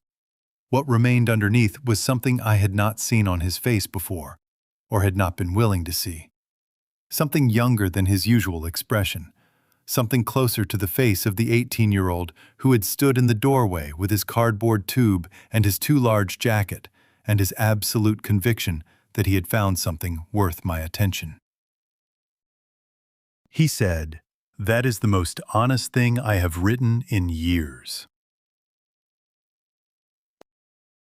I said, "I know." He said, "I'm not sure if that makes it better or worse." I said, "It makes it true," which is its own category. We sat with that. The Saturday morning continued, outside. Someone was playing music somewhere in the building below a radio. Something instrumental, too faint to identify. I had never known who played it. It had simply been part of the Saturday texture of the building for years. A detail I had never investigated because it was pleasant and undemanding and required nothing from me. I said, "I have been thinking about what you wrote, about the space you were filling that you were never actually occupying, about what you said I needed you to be." He did not respond. He was listening in the way he had always listened, completely, without visible reaction. I said, "You were right about it. Not all of it, and not in the way you meant it. You meant it as an explanation for why I would sign, and you were wrong about that. But the observation itself, the thing underneath the operational calculation, that was accurate." He said, "Carefully, I did not write it to wound you." I said, "I know that too. That is part of what makes it difficult." He said, "I wrote it to explain to V why the plan would work. I wrote it as a professional analysis." I said, "A professional analysis of my emotional life." He said, "Yes." I said, "And you were right." He was quiet. I said, "The question I have been sitting with, Julian, is not whether what you did was wrong. It was clearly, substantially, in ways that have professional and legal dimensions. I am choosing not to pursue, for reasons that have to do with you and also with me. The question I have been sitting with is whether the person who spent 11 years in this office, who asked those questions and looked at those paintings and sat in that corner with his notebook and learned everything I knew how to teach, whether that person was real." He looked at me directly. He said, "Yes." I said, "All of it." He said, "All of it." I said, "Including the end." A pause, longer than the others. He said the end was also real. It was just real in a different direction than you thought. I had prepared, over the course of the week, what I intended to say next. I had thought it through carefully, the way I prepared for a difficult professional conversation. Knowing my position, knowing what I was willing to accept and what I was not, knowing where the line was. But sitting across from Julian in the morning light, having heard what I had heard, I found that the prepared words did not fit the actual shape of the conversation. The conversation had become something different from what I had anticipated. the way a painting sometimes turns out to be different from what its documentation describes. Not worse, necessarily, but its own thing, requiring a different kind of attention. So I set aside what I had prepared and said what seemed true instead. I said I am not going to report this. Not to law enforcement, not to the professional bodies, not to anyone in the field. I am not going to do that for reasons that are partly about you and partly about me, and I am not going to pretend otherwise. He nodded. He did not look relieved. He looked, if anything, more burdened, which told me something about where he actually was. I said, "But I need something from you, not as a condition of my silence. I have already decided about my silence, and it is not contingent on your agreement. I need it because I believe it matters, and because I think you know it matters, and because if there is anything left between us that deserves to be called honest, this is where it lives." He said, "Tell me." I said, "You need to leave this. Not just the operation, not just Voss, not just the forgeries. I mean the field, authentication, dealing, consulting, any professional involvement in the market for significant works. You need to leave it completely, and you need to leave it now. Before you do something that cannot be contained the way this can be contained. You have real ability, you know that, and I know that. And if you use that ability in the direction you have been using it, eventually it will not matter how careful you are. Eventually someone will not give you the conversation I am giving you this morning." He was quiet. I said, "I am not asking you to stop making things. If you want to paint, paint. You know how. God knows you know how. But the professional infrastructure, the certifications, the market, leave it." He said, "That is everything I have built." I said, "I know." He said, "You are asking me to walk away from the only thing I am exceptional at." I said, "I am asking you to walk away from the version of it that is going to destroy you. Those are not the same thing." He looked at the window. The north light was on his face. That same flat, honest light that I had spent 30 years using to illuminate what was actually present in a surface. It showed his face clearly, and his face was the face of a young man who was tired. Not dramatically tired, not broken, just tired in the way that comes from sustaining something false for a long time. From the ongoing effort of being one thing in one room and another thing in another room, and never quite being able to stop managing the distance between them. He said, "What happens if I say no?"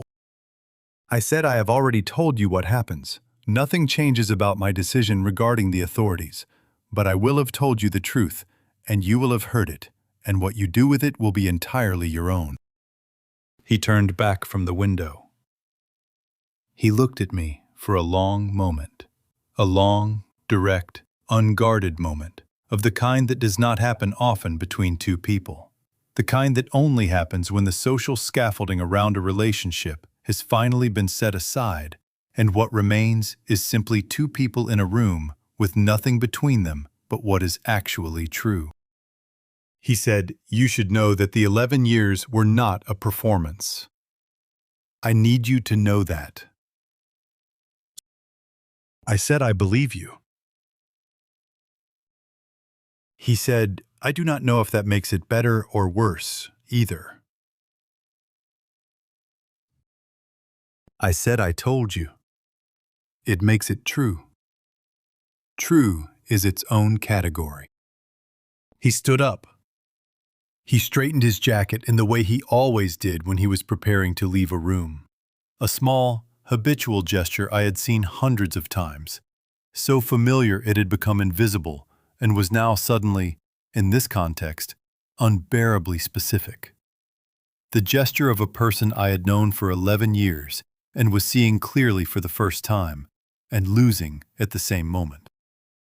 He said, "I will think about what you said." I said, "That is all I am asking."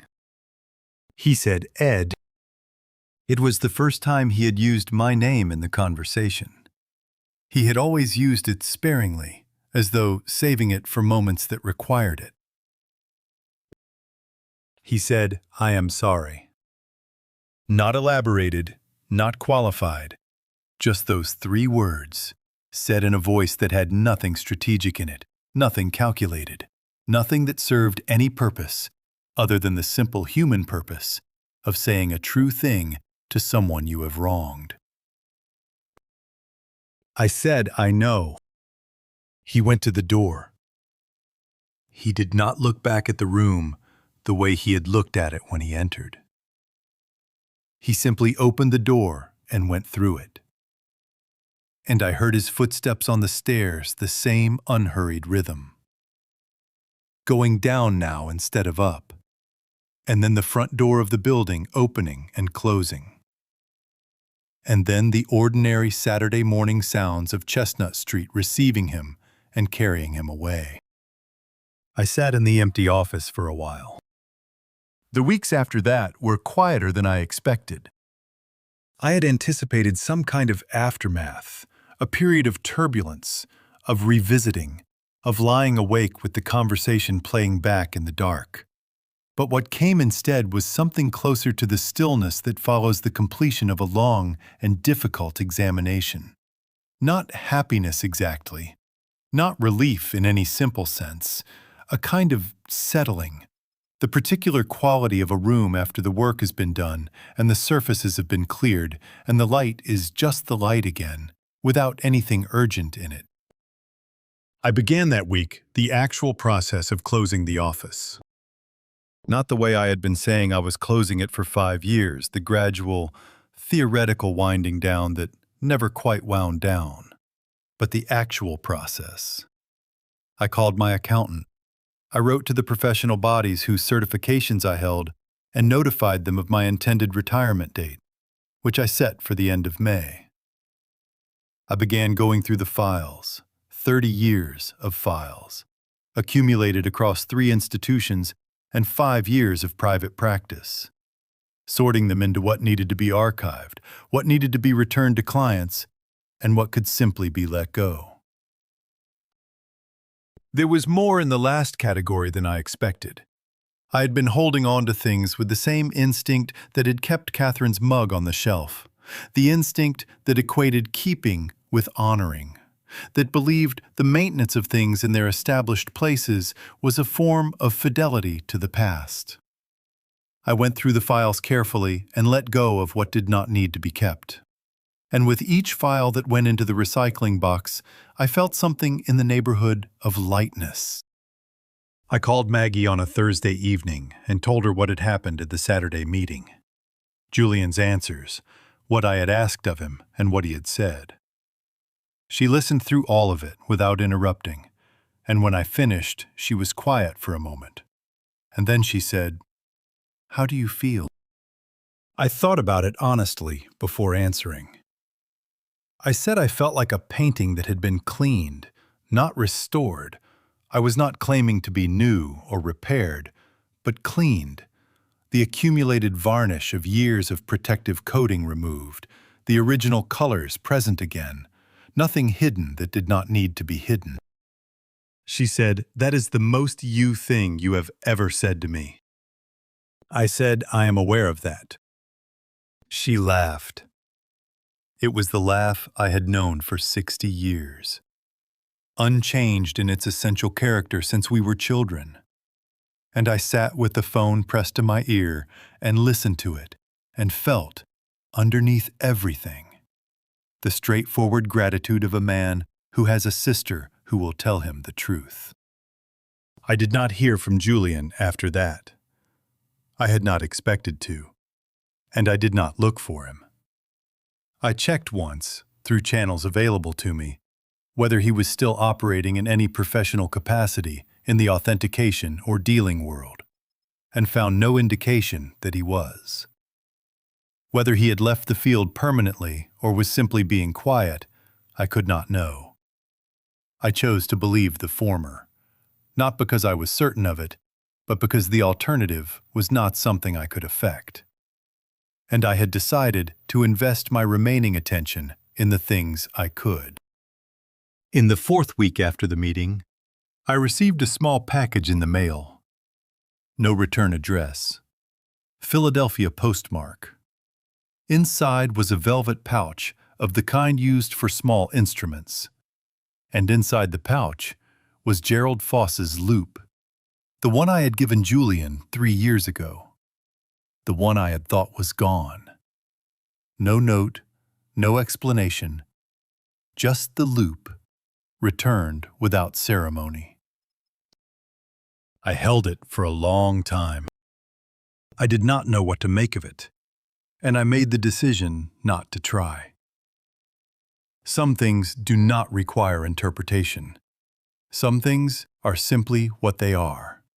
An object returned, a gesture made, a door left neither fully open nor fully closed, but positioned somewhere in between, in the ambiguous and honest space where most real things eventually come to rest. I put the loop in my shirt pocket.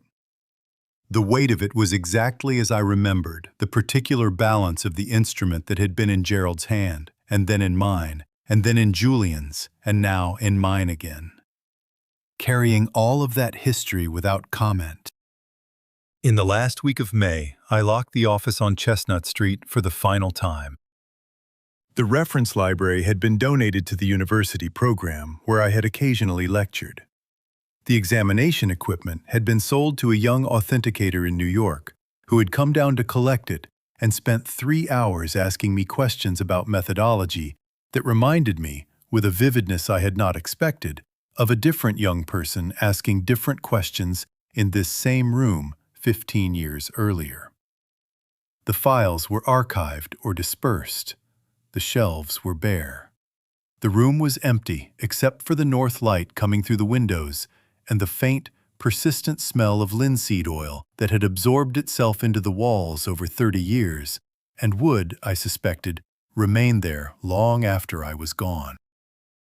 I stood in the empty office for a while, not trying to feel something specific, just standing in it, present and attentive, the way you stand in front of a painting before you begin, without agenda, without conclusion already formed, letting it be what it was. I thought about Gerald Foss handing me a loop in a hallway 35 years ago. The painting will always tell you the truth. Your job is to ask it the right questions. I had spent 30 years applying that discipline to canvas and pigment and aged varnish. I had spent considerably longer, and with considerably less consistency, applying it to myself. The second practice had been the harder one. It was not yet complete, but I was further along than I had been 2 months ago, and further than I had been 2 years ago. And that trajectory, however slow, was the only one that mattered. I turned off the lights and walked out and down the stairs and through the front door onto Chestnut Street, into the late May morning, brighter than the north window light I had worked under for 30 years. Direct and unfiltered and without the careful management I had always applied to keep it honest. Just the sun, just the street, just whatever came next. I drove home and went inside and made coffee, and sat at the kitchen table, not at my usual chair at the end, but at the side, a small departure from habit that offered a slightly different angle on the room. I had been making small adjustments like that recently. They cost nothing and changed the view just enough. I reached into my shirt pocket and took out the loop and set it on the table in front of me. Gerald's loop. The one that had traveled from his hands to mine to Julian's and back again, carrying its quiet history through all of it without complaint. I looked at it for a while. A small tool, a precise instrument, present on a kitchen table on a May morning in a house that was quieter than it used to be, and more honest than it had been in years. There is something I want to say before I finish, and I want to say it plainly. I made mistakes, not one mistake, not the single error of trusting the wrong person, but a series of choices made over years that compounded into each other the way paint layers compound. I chose, again and again, to look away from things that would have been uncomfortable to see. I did that with Julian. I did it with Catherine, in the last year before she got sick. I did it with myself for longer than I care to calculate. The lesson, as close as I can get to it, is this: the thing you are most afraid to look at directly is almost always the thing most worth seeing. Not because looking will make it better, sometimes it will not, but because the looking itself is the only honest act available to you. And honesty, over time, is the only thing that does not eventually cost more than you can afford. I learned that late. I learned it from a woman who was patient enough to love me for 31 years. I learned it from a sister who said the hard things without sharpness. And I learned it in the most uncomfortable way. From a young man who spent 11 years in my office and read me more accurately than I ever read him. That is the full account. That is what happened in this office, in this life, in the chapter that began on a Thursday morning in early March when a young man walked through my door with a wooden crate and a cold cup of coffee and everything I had given him and could not take back. I am 67 years old. The office is closed. The loop is on the table. And I find, to my own mild surprise, that is enough. If this story stayed with you in any way, if it asked you something, or reminded you of something, or simply kept you company for a while, I am grateful for that.